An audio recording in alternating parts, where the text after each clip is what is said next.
Gabriel Cluzel, Nathan Dever, avant de refermer cette émission, ça file. Je voulais vous faire réagir aussi en France, cette affaire quand même incroyable. À Saint-Ouen, une école pourrait déménager dans quelques jours à cause du trafic de drogue. Alors, les parents de l'école maternelle du passage Elisabeth, notamment, ça se passe, pardonnez-moi, je cherche l'endroit qui n'est pas... Oui, à Saint-Ouen, je l'ai dit, pardon.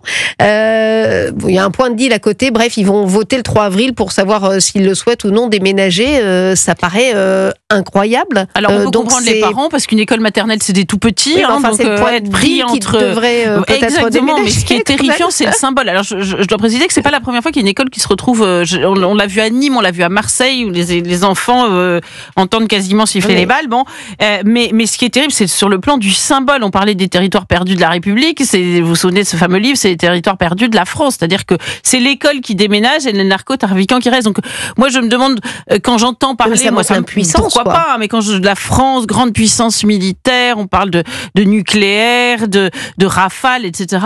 On n'arrive pas à faire pourtant, ils essayent apparemment tous les jours. Il y a des contrôles de police, mais enfin, il y a une école qui s'en va. Une école, c'est excessivement pour ça que symbolique. Vous faire réagir. Excessivement symbolique. Donc c'est vous savez cette phrase, ce mantra, à chaque fois qu'il y a un policier qui est agressé, ils disent ah oui, quand un policier est agressé, ce qui est vrai, c'est la République qui est visée. Quand une école est fermée, je vous dis, la France va pas bien. Nathan Dever, rapidement. Il y a un énorme sujet avec le trafic de drogue qui génère le déploiement de mafias sur le territoire français.